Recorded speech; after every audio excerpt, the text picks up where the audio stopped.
everyone, and welcome to Brains Are Sexy, the talk show where we talk all things mental wellness because we believe a healthy brain is a sexy brain. I'm your host, Georgie. It's pronounced with a smile. And with me today are my favorite colleagues and co-hosts. We got our resident expert and psychiatrist on the other side of the set, Dr. Bello. And next to me, I've got Ollie. Hello, everybody. And then our newest team member, Alex. Hi. Guys, I am so excited for today. It's our first episode of the season. Before we begin, we need to catch everyone up, right? Because we have been up to some crazy things. Dr. Bello, you've been busy. You've built an entire studio for us. Tell us what you've been up to. So since the last time we met, like the beginning of the pandemic, I have been through about 3 different jobs. I have had a daughter who's now 3 years old and have been through about another 3 bands and slowly building out my studio here. Yeah. So currently I started my own private practice back in February. And as of this month, I'm finally like breaking even with it. It's taken 6 months, but we are finally at a place where we can keep paying the bills and everything. Congratulations! Woo, yay, that's amazing.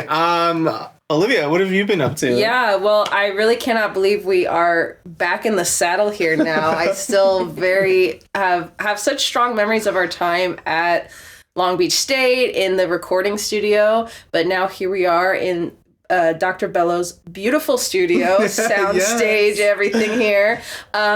Since the start of the pandemic, actually during the pandemic, I started graduate school at Cal State Fullerton, which was, at the time, it was a huge transition because there was so much stress and change happening during the pandemic itself. And then basically it was like, well, why don't we just throw grad school into the mix on top of all that? It was like throwing a little extra tinder on top of the fire there. But honestly, the program was such a good fit for me.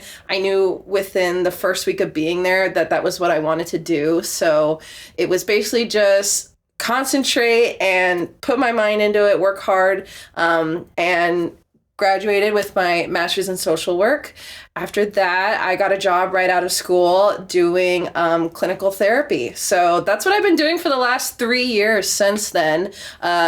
Basically, the process of becoming a licensed therapist is you have to do a ton of associate hours under a supervisor, and I recently finished up all of those hours. So wow. Yeah. Yay. Thank you. So next step is to take a big super hard exam. Well, I haven't started studying, but I'm having the idea of starting to study right now. Like I've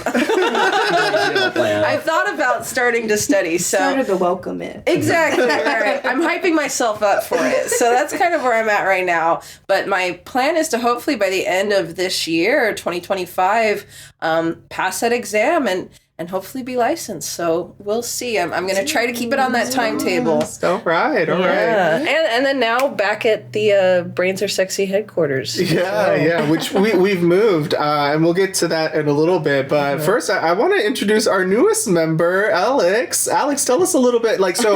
Just give context, right? The last time we filmed was in 2020. Yeah. And Alex just recently joined. So, Alex, so from 2020 to now, what have you been up to? What are you doing? Well, 2020, I was graduated college during that time. So was one of the, ones that didn't get to have like the college graduation during that time. I know. So, and then especially bummer, I'm first to graduate or go to college in my family. So it was a really really looking forward to that moment. And then it just, the world shut down. Congratulations still. Yeah. Thank you. But so I actually was going to school in the East Coast. It was in Maryland. And so then at the time, California was like shutting down. So then I just kind of booked it in the middle of the semester and was just like, I got to make sure I can get back home. Mm-hmm. So then just basically finished up online. And then in that period, went to work for a residential treatment center and basically did that throughout the pandemic. and was working with like eating disorder clients and basically running like different facilities that were helping with like different adolescent mental health issues. And especially there was just such a rise in the need of that with the pandemic. Yeah. So I was doing that and then got married in 2023. Congratulations. Thank you to my lifelong partner. I met him in high school. So we were together for a long time. Felt like we were married already. It's such a cute story though. But yeah, so then we got married and then just I was working overnight with that. So that was like that 11 to 7 graveyard shift. It was fine when the world was shut down. So no one was doing anything anyways. So, but then having that vampire schedule when things were opening up again got to be a lot. So then, and I think we'll touch on that, of that burnout that happens. And especially of just being that if you're not appreciated enough in your role, like that really contributes to it. And then I was just in a 24-hour facility and the demand was high. There was a lot of turnover. So then even though I would like do everything I would need to do, it felt like I wasn't still enough for my company. And so then they wouldn't even get me my wedding off or like my honeymoon. Wow. So that was a big change, or I came to a crossroads that I had to like choose to stay or like, go do my wedding. So that I was, and I usually don't like jumping without a plan. I'm a planner. So it was a risk to be like, okay, I'm just going to quit this job and not have another job. We'll see what goes. And then the job market sucks. If anybody is trying to get back in there. Rumors. Like it is tough. Especially we were talking a little before the cameras rolling of just like the AI, all the AI features like going through the resumes before an actual person touches them, and just that like pit all those can fall into. And so it was hard. And then I really wanted to get back into that helping field that we're all like very much a part of in all that way. But now I'm happy to say I am back in it. So, but we'll touch more into that a little bit. Yeah. Well, that's awesome. Saving all the juicy details. Lots of foreshadowing. That's why I brought you on, because I knew you'd be good at that. But yeah, so me now, I guess, TLDR, because what is it, 2020 that we last filmed. Survived the pandemic. When the studio shut down, I was heartbroken because this was a lot of fun to do. I mean, I know you guys loved it as well. Mm-hmm. But luckily, I reached out to my community and I asked them like, hey, if anybody's hiring, I'm available. And it's actually where I met Alex's mother-in-law, and she was just like, I'll hire you if you know how to create podcasts. And so I was doing that throughout the pandemic, just kind of like videotaping graduations, like virtual graduations for schools, doing research on clients, helping them pivot from like from in person to virtual. Mm-hmm. And so like I started getting super deep into communications and public relations. Then after the pandemic was over, I kept at it and joined a board where I oversee a mentorship program now. And it's a lot of fun. I get to meet a lot of cool new professionals in the field of public relations and communications, and help them get connected and help them find jobs, right? Because like Alex said, it's really hard out there. And honestly, like if you don't have someone out there to kind of show you the ropes, it's scary. And so I've been doing that and just having a lot of fun with it. Obviously still a nerd for psychology, and so the band's back together again. Yes. But guys, we've changed. We're not the same college students anymore that we were in 20. We're fully passing functional adults, right? Yeah, like allegedly. Passing. We're passing. We're passing, because some of us are still a little messy, but you know what? Regardless of what we think, right? Yes. I think a credit to ourselves, right? Like we survived a pandemic, we transitioned back into normal life, and we're here and we're making it work, and that's important to say, because change isn't easy, right? Like it's scary, at the very least annoying. But change can also be good, you know, and as long as you have the resources to support you and navigate the challenges, it can be what helps you kind of move on with your life and live happy, kind of like what we're doing here today, right? Yeah. And so for that reason, we decided to make this whole season about change and all its different aspects in our lives. For today's topic, we're going to be talking about something that has definitely happened to all of us here. It's a very common change that we experience, and that's all about getting a new job or a promotion, right? It's not always easy. And so what we're going to be talking about today is we're going to be learning a little bit about transition shock and what that comes with, all the, you know, challenges that comes with that experience. And then we're also going to learn a few little resources to help us kind of navigate those challenges so we can come out on the better side of that experience when we're going through that shock. So are y'all ready to jump right into to this episode? All right. 5 years I've been really honing in my podcasting and conversation skills. So I think you're going to be really impressed with all the cool things I have to talk about today. Oh my gosh. Okay. Well, there you heard it here first, right? We'll roll the tapes if we're not impressed. No, just kidding. But so let's first of all, let's just start off with defining transition shock. Dr. Bello, walk us through that. What does that mean? What are we talking about when we say transition shock? So transition shock is something that in the literature was originally described in nursing students. So, you know, and everything I'm about to describe is really applicable for anybody that works in the healthcare system. And honestly, people who work in most industries. But the main things are like a lot of times when we're in training and we're first learning about just kind of the things from, in the books, we'll learn about cases, about, all of these like disease processes, these kind of things, and won't get a whole lot of the like real world, what is it like to be like boots on the ground kind of thing. And so students will often get into a hospital setting and they don't know where anything is. They go to, apply their book knowledge, and things aren't as straightforward as the multiple choice questions that, you're used to getting in your exams. The like gravity of what is at stake kind of hits you. So, in a hospital setting, it's literally life or death. Oh, yeah. Yeah. So these students, would come in, and just be like overwhelmed, running around with like a chicken with, with their head cut off, and just be like, what is this? Yeah. And in a lot of work settings, people don't get oriented or onboarded very well, and so they're just feel unprepared. And a lot of times that's because, the people who are supposed to be orienting you are already in the middle of that, the thick of things.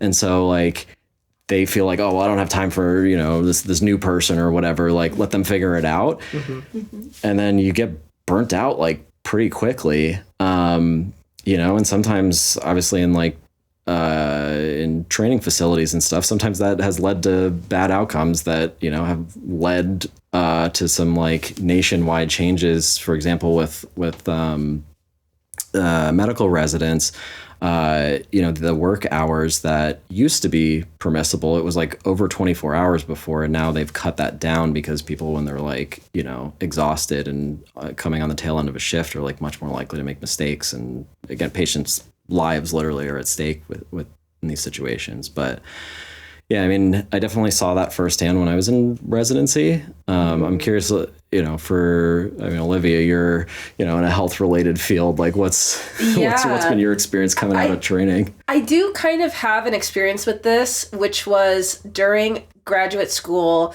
I had an internship as part of the program where I was thrown into this role of doing clinical work, and it was at an elementary school setting. So the context of all of this was because this was fall 2020, the internship was entirely virtual because of the pandemic. And basically within the first week or two, they had given me one of the students to do therapy with and do virtual therapy with. And this was an elementary school student, extremely young, entirely on the computer. And basically my supervisor at the time was like, you're meeting with him for 30 minutes on this day and this time. And I just was so, obviously, like, in this context, not as much of a life or death situation necessarily, but I remember I felt like such a complete fish out of water. Like, I felt like I was way in over my head and just like, I'm in charge of this child now. Like, I'm this child's therapist now. I thought that this was the thing that I was going to be doing after I got the degree.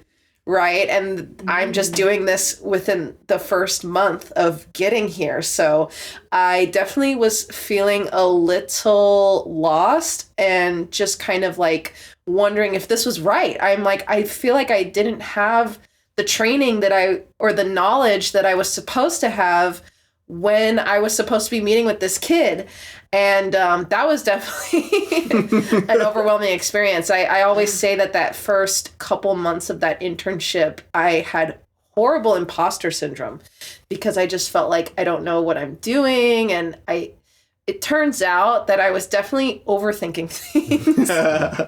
And what always sticks out to me is my supervisor, after like a month or two of being so anxious and overwhelmed by this role and by the assumed responsibility of the role, I remember vocalizing that to my supervisor. I worked up the courage to say to her, I feel really lost. I feel really overwhelmed by the responsibility of all of this. I feel like I don't know what I'm doing. And at the time, she was very honest with me. And she basically said, like, hey, the role that you're in, I don't expect you to change this kid's life, basically. Like, I was operating That's why we got into it. I know. What do you mean we're not supposed to do that? Like, obviously, that was why I wanted to do this kind of work, right? But I think my assumption at the time was I'm the only person who's going to change this kid's life, right? Which is a very different perspective than just seeing yourself as one piece in the puzzle of helping this child and providing support and being part of the community, right? Even like as an adult working with a child, being just a positive adult role model, right? And her telling me that allowed me to kind of take a step back and realize, like, it's a step-by-step process, right? When it comes to therapy, it's step-by-step, it's pieces, and it's looking at the bigger picture of, I mean, I work with children, so bigger picture of the child, but really the bigger picture of the whole person who's involved in therapy, and recognizing, like, yes, we do want to, help be the change, but sometimes our role is to just kind of spark the change, right? Give them pieces and tools that they pick up on their own, even with children, right? Even children picking up the tools that we're giving and showing to them, but not that we necessarily need to swoop in and do everything. So that I kind of had that transition shock that you're talking about, Dr. Bello, just obviously in a very different setting, but it was still having to kind of step outside of all of that anxiety that I had and recontextualize things for sure. Mm-hmm. Yeah. And Alex, you were in a residential facility. That's like one of the most intense settings that you can have outside of like a inpatient hospital. I mean, what was that like for you? Yeah, I mean, just as always talking, it's just like very, very similar emotions are coming up. Because I even remember, that's where I was introduced to like being like a crisis interventionist, and then doing that of like a lot of our, because I was working with adolescents, and then so a lot of our kiddos would be like in active crisis for the most part, or coming to us in crisis.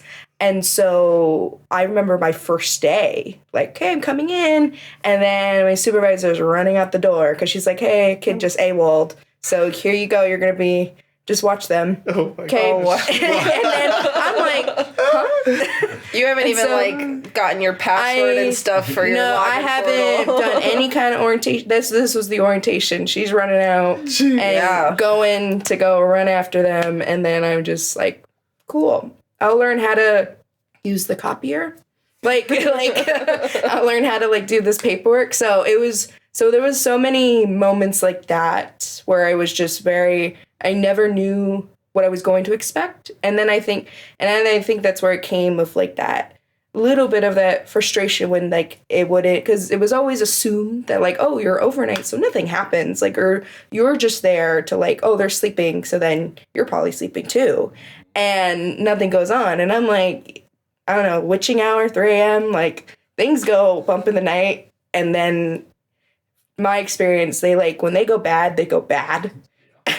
And so like I had kids jumping out of windows or just break, like just, you know, like just to get out. And so that was tough too, because it's just I was in a role of like being their like temporary guardians, like when they're with us. So it's like, so they're like, I'm fully in charge of you, and you can't have any say really in like, you know, what decisions we make, because we're making them on your behalf of what is beneficial to you, and obviously like their treatment team. And so that was difficult too, because then, so that's what made them more to be like, well, I'm leaving. And then I'm like, no, we're, so running after those, and then, and just navigating that. So yeah, very much. I'm curious for you guys, like how you felt, where your role was, sort of that balance of like responsibility over the patient versus like having to, you know, still follow the rules of your supervisor. Like how did you guys feel about that? Well, I mean, when you're doing therapy with a child who is in kindergarten, it's not the typical imagined idea of like someone sitting on a couch and talking about their problems, right? And so a lot of times, even just that interaction, and then you had the added layer of the physical separation because everything was on telehealth. But my role, I kind of at a certain point almost saw it as like a mentor role, right? And I know we're going to touch on like mentorships and all that, but that was almost kind of the role I had, was rather than like a doctor who fixes things necessarily, it's more so like a mentor who helps kind of guide and teach this child. So I think kind of approaching it in that way was, like I mentioned earlier, a good perspective shift for me. And I would approach my sessions as an opportunity to talk to the child and be that sort of emotional support for them, as just, hey, I'm someone you can talk to about whatever you want. And then I would also divide it with, let's do a game, let's do an activity, let's do something fun.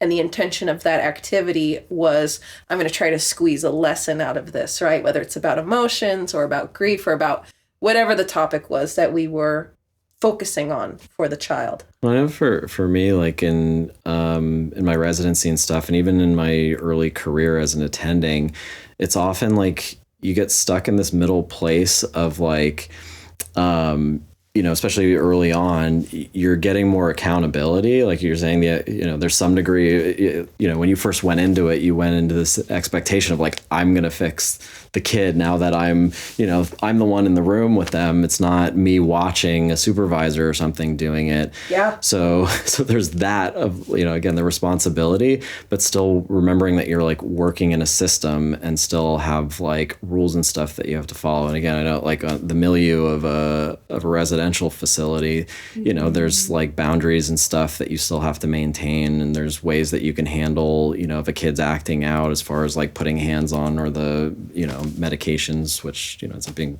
more the doctor prescribing it, but the doctor's usually not the one in there, like, you know, given the 5-250. And this was something that was described in the transition shock literature, that, you know, the nurses, when they're just kind of thrown in there, you know, sometimes they'll have a nurse supervisor that'll kind of like go back and double check their work and everything. But a lot of times they don't. It's just like, you know, okay, well, you have to track all these labs and make sure you call the doctor when XYZ happens, that kind of stuff. You know, and it's definitely something that I have struggled with over the years, of finding that balance. And it's part of the reason why, you know, I ultimately this year ended up starting my own practice, because I felt like working in an insurance-based model where, you know, in someone else's company, that they had their specific ways of doing things. And while, you know, each place had a lot of stuff that I learned from and really like, and did agree with, you know, the way that they did things, ultimately there was enough that I felt like, you know, enough rules that I felt like I couldn't do my best work. And, you know, or things like, a lot of times with the last place, I was trying to set boundaries with patients, but they were very interested in, patient reviews and their public reputation. And so that, that burden ended up falling on the doctors to now bend over backwards for patients, even when, like working after hours and stuff. And so like, again, I have a 3-year-old. And so my family, my time with them was suffering as a result, and this is like a toxic thing in medical culture that like, well, yeah, you're in the health profession. This is what you sign up for. And I don't think that's, that's why there's so much burnout in medicine. Yeah. And mental health too. Like it shows, you're supposed to just, and then especially in those like we take on so much of someone else's story and everything they go through, and then with the expectation to kind of leave that all there or leave it at the door and not mix it with our own. And I feel like it leaves out that we're people too, that have to kind of deal with that. Yeah. Dr. Bello, I think everyone here kind of touched a lot on burnout and just other things, right? You guys kind of took it into your hands to deal with transition shock. But let's say you're going through it, right? And you're not like, let's say you're not like Olivia, who's like, very well adjusted and like thank you. Right? Presenting well adjusted, right? Like what are some long-term consequences if you're not adjusting well to this change, right? There's burnout you mentioned, but are there any other things that you see when people aren't adjusting well to transition shock? Yeah, I mean, not only what I've seen, but even again in the literature, there's a lot of like depression, anxiety that will come up, a lot of like self-doubt. Those tend to be kind of the biggest ones. People feeling like I forget what the term off the top of my head, but basically people, it's a version of learned helplessness that comes with burnout, where people start to get like apathetic, essentially. Wow. They start to feel like, well, so for example, I had a patient recently that I was trying to, she's been suicidal for 2 years now. I finally got her on a medication that was really helping, and the insurance company was covering it, and all of a sudden I filled it a couple weeks ago, and all of a sudden they were like, yeah, we're not covering that anymore. You have to fill out, she has to try these other meds first, or you have to fill out some forms justifying it. This is CVS Caremark, by the way. Doing we're not sponsored. But we are beefing. So they use a website that, they market as like, oh, this is the fastest way to do it. But then the website wasn't working, and I couldn't get it hold of like a real person. And so like, meanwhile, this girl's about to run out of medications. I'm trying to explain to them like, hey, this is the one thing that's keeping this girl out of the hospital. Why are you suddenly denying that? And it literally took me 3 hours of phone calls and trying to fill out paperwork. And then the paperwork, they weren't accepting it for other reasons. And it was just like back and forth. And it was such a waste of my time. And it like, I understand the helplessness that patients feel, because, in situations like this with these arbitrary rules that, are made by the systems that we are forced to work in, it starts to lead to our helplessness too. And this is, again, part of burnout, and then people drop out or retire early or whatever. And so, yeah, that was like, again, a big part of my journey of why I ended up starting my own practice, so that I can, for the most part, the patients are kind of my only bosses, but still sometimes have to interact with the insurance system on the medication end. Yeah, that feeling of powerlessness, right? Whether it's in a job setting and you're the new guy, you're at the bottom of the pyramid, right? Or the bottom of the ladder, I should say. And you have this feeling of powerlessness becomes so overwhelming, and that contributes to so much stress, right? And all of that toxic stress just staying inside of your body and building up and not getting any kind of relief from that, it just creates so many other problems, both mental health wise and even physically too, from all of that stress physically wearing you down. Yeah. Well, so again, like that's not fun. So, Dr. Bello, how do we navigate these challenges better? I mean, you took it upon yourself to create your own practice. What got you there? Like, how did you like get yourself out of this shock that you were feeling? Well, I had a promising, or it seemed promising at the time, opportunity completely outside of medicine, just doing like leadership development. So, working on the internal culture of a friend of mine's engineering company. That ended up, not being really a long-term solution. So I was kind of left to figure out, okay, do I want to work in an ER where I can just, see really sick, intense patients, stabilize them, and then not have to take anything home with me? Or start my own practice where I get to be my own boss. Again, the only rules I have to follow are the ones of medical ethics, and which are having the important. patients. Yes, obviously very important. Glad you follow those. Yes, we do follow those. But yeah, as far as like, there's a lot of flexibility in how you want to ideally treat patients. And the way that I've always liked doing it, I think, I've had a lot of patients that have followed me through multiple practices because we're on the same page. And I think I do good quality work for the people that stick with me.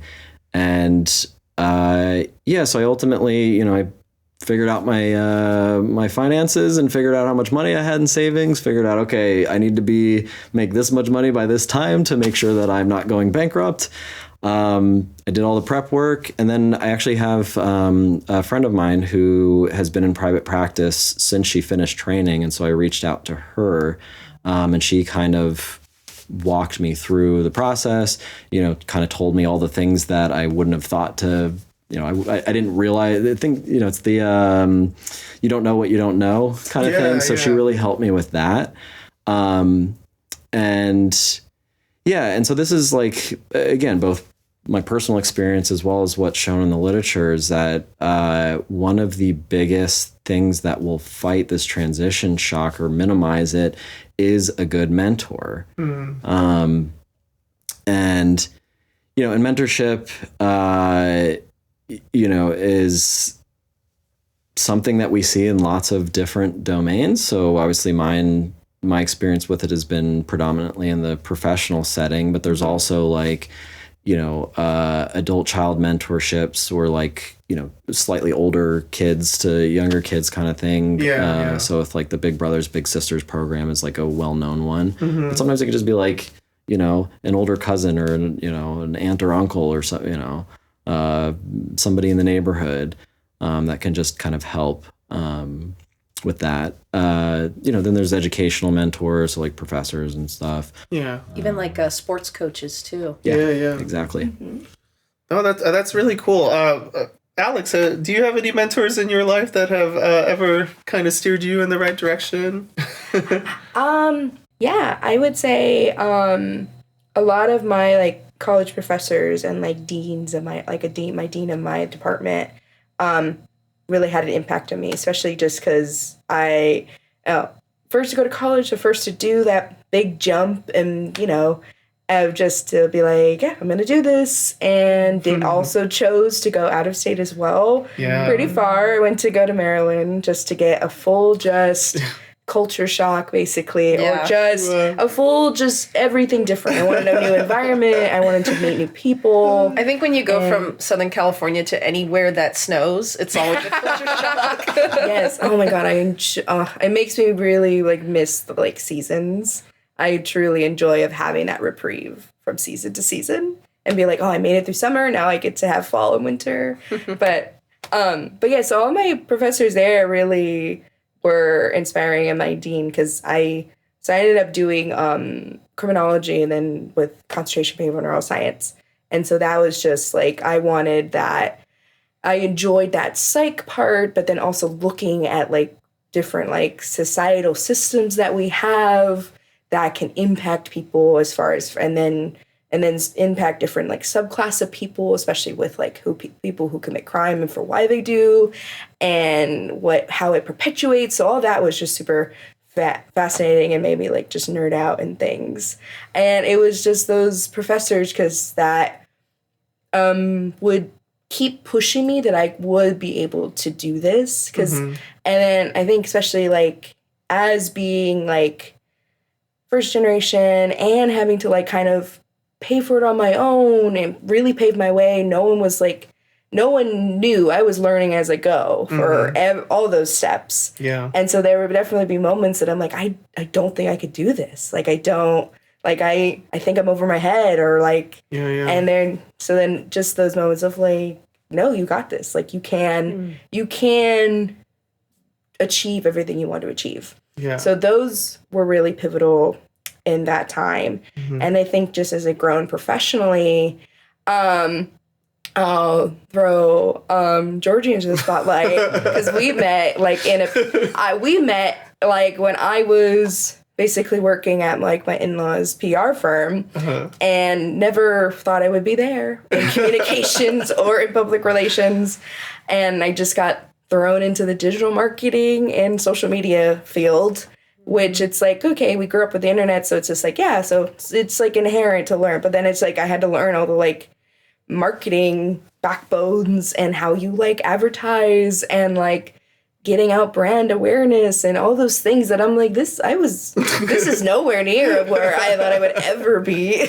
And so and then being that kind of whirlwind of like, I think that transition shock of like, this is not where I'm supposed to be. I don't know what I'm doing. Like, how am I going to like represent clients and try and like get their brand messaging out when I'm just like all I want to do is like fix crisis situations and like, And so then it was helpful to have Georgie there too, who was also had a psych background, but also ended up there. And then, and to know that experience alone wasn't new and that, I could use my knowledge in a different way if I just chose to like perceive it in a different lens. What did Georgie do in particular to help you with that? Like bring that out and help you with that transition? This is exclusive Patreon material here, but no, Alex. Wow, you took me back. I remember that day. Like you were first day. And thank you for saying that because I wasn't sure if I was going to be able to say that. You took me into a room and you were like, "What am I doing here? Like, I don't belong here." And like, and you knew me for like a full month, and you're just like, you cried, and like, it was, first of all, thank you for trusting me with your feelings and being so transparent and honest and vulnerable, because like I totally knew what you were going through. Like you said, I came from a psych background, and here I am now, like doing public relations and communications. And, I was just like, at that time, I didn't know what I was going to tell you. It just like, I blacked out. And I think the blackout moment was like a very like cathartic for me. cathartic moment because like, I was like, I'm just going to speak to what I know. Right. And I was just like, if you've got a psych background, you know how to talk to people, you know what they need, because you're a good listener. Right. And that was something that I got from you right away. And like, I think what was really helpful for you was just like listening to someone tell you like, girl, you got this. Like, you don't have anything to worry about.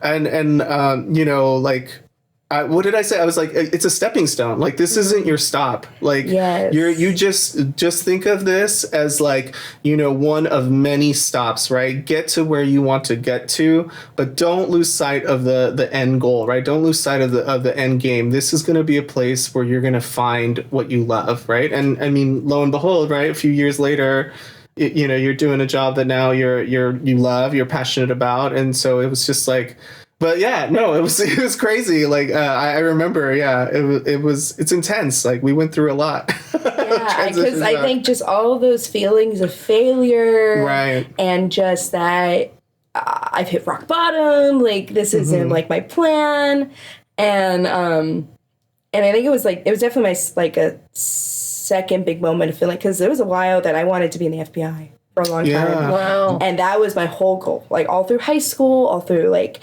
that, I was like, I'm going to be in the FBI. I'm going to do that. You had your, like, Agent Scully kind of I was like, I'm going to be in the BAU. Like, that's what I'm going to do.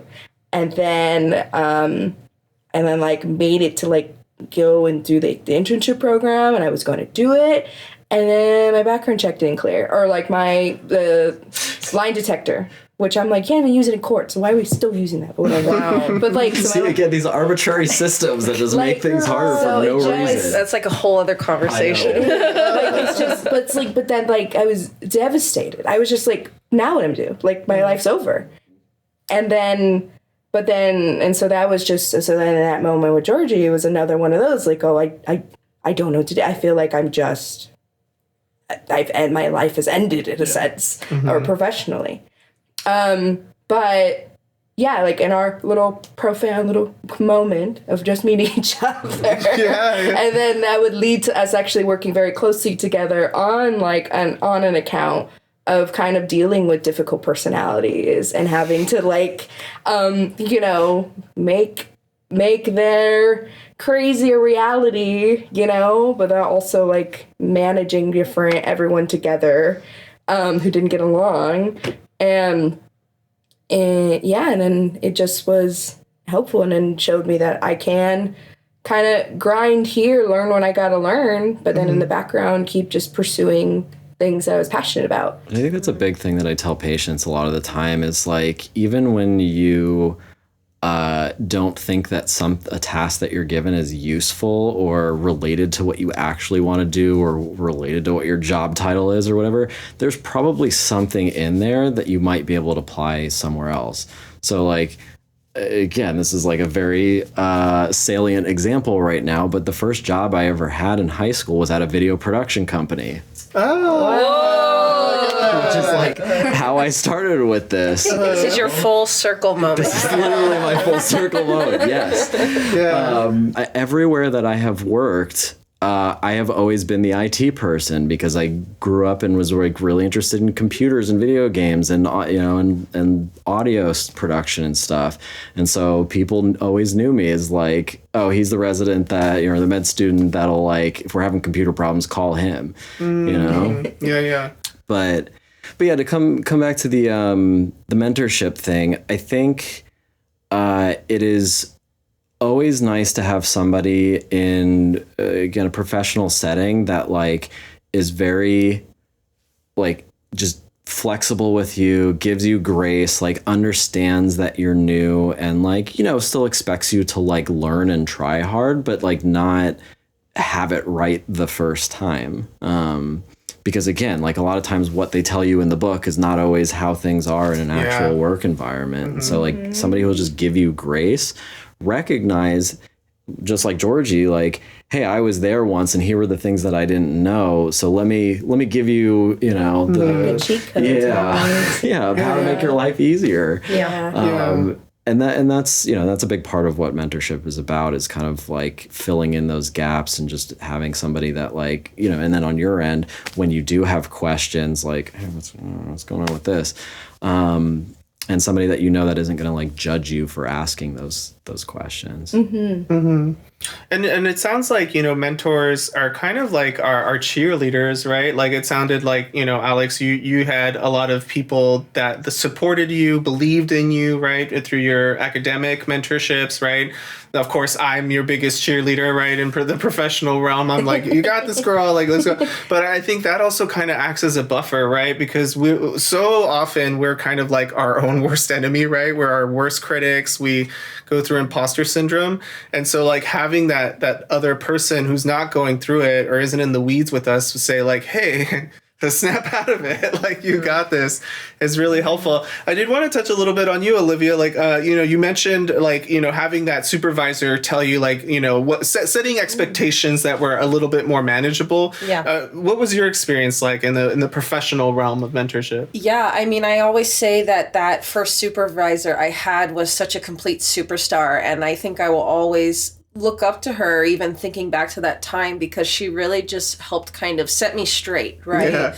And this was like a moment where I felt very vulnerable, and she just, like you said, she was kind of my cheerleader while also still keeping those professional expectations, right? And so it was that good balance of reminding me of my responsibility while also helping keep my motivation and my enthusiasm that really just allowed me to channel that energy and find it in myself, right? And put that into more self-confidence and being able to trust the knowledge that I already had coming into this position. And when I think back to that time, I'm like, I don't think I would have even gotten into a graduate program if I didn't already have knowledge and tools that I was bringing to that position.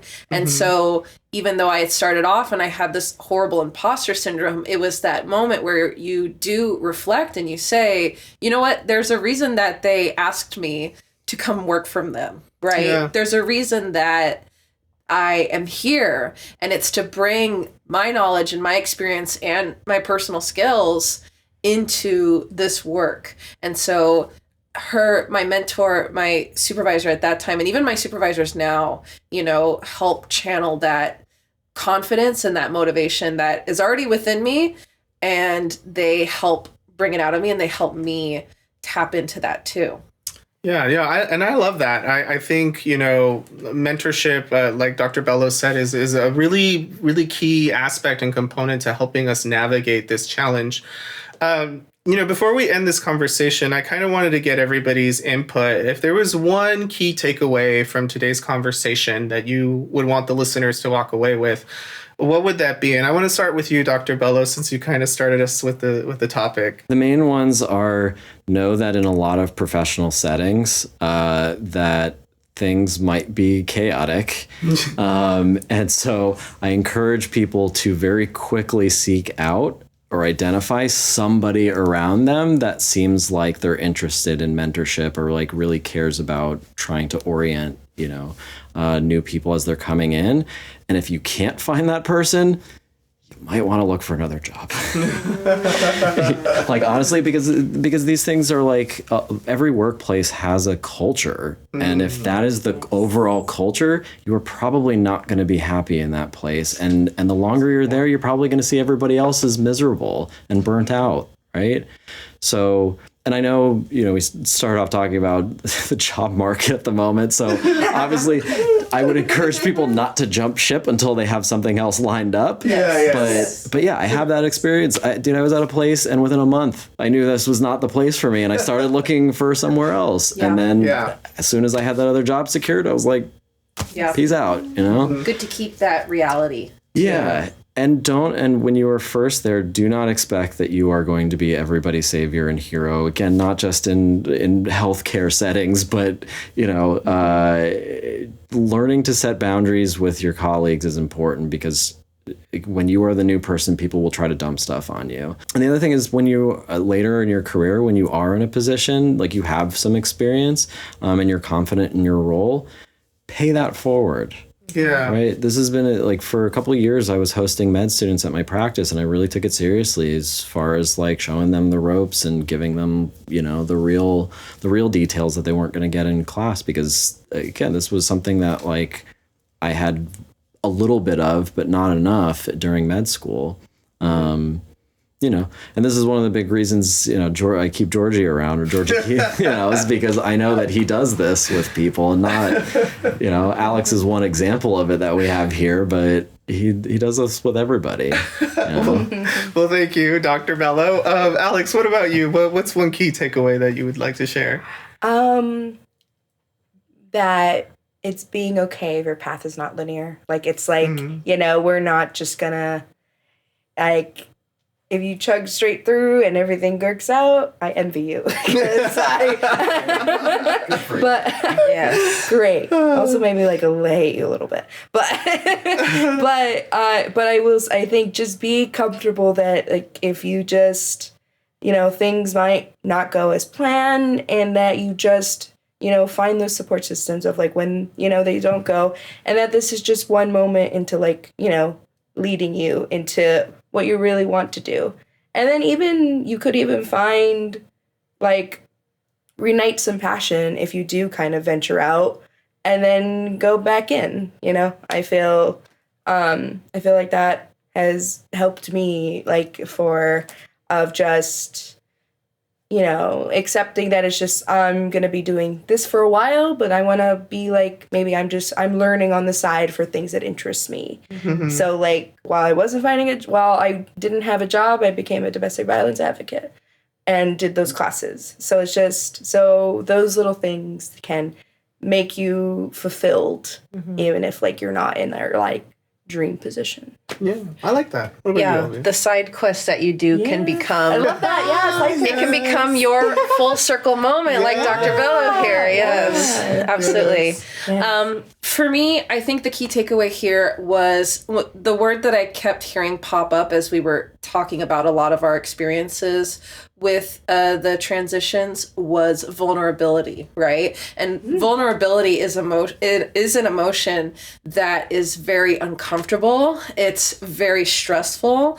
But I think when you reach the point where you are feeling that, you know, encroaching that burnout, when you are feeling that stress from being overwhelmed, I think recognizing that you're also feeling that vulnerability and calling it out and reflecting on it, I think that's the moment where so much change and learning can really happen, right? And just accepting, like, hey, I do feel vulnerable right now, and turning that into, how can I seek the help that I need? Right. And so transforming maybe those negative feelings you have into really powerful, positive change rather than a stressful change. Yeah. You rewrite the narrative, right? You're taking control. You're reasserting yourself. You're like, this doesn't have to be the way things are. Like, I can, you know, the path isn't linear, right? I can take control and choose my own path. I love it, guys. We learned a lot today. You know, we learned that getting a new job can be a little bit scary, right? Because a lot of us experience what's called transition shock. And if it goes unchecked, you know, we experience burnout and, you know, a whole slew of other mental wellness challenges and stuff. But luckily, one of the things that we can do to combat that is seek out mentorship. And so what really resonated for me from all of you guys is that, like, you know, you have to go out there and find your people, right? Find your people, surround yourself with people that care about you, that are interested in your growth, interested in supporting you. And, you know, if you're finding difficulty finding those people in that workplace culture, it might be the time to reassess, reconsider, or seek it elsewhere, right? There are a lot of organizations out there. Brian, Dr. Bello, you mentioned Big Brothers, Big Sisters, right? That's, you know, for personal mentorship. But there are a lot of organizations out there that have experienced professionals who are more than happy to kind of share their experiences and share their wisdom, right? I myself am one of them. But I think the main thing too is, like, what you guys touched on, right? Is, like, understanding that no path is linear, right? Like, we don't know what we don't know. And the beauty of it, a beauty about mentorship, right, I feel is, like, you know, one person teaches, but two people learn, right? I find myself learning all the time when I'm, like, offering advice.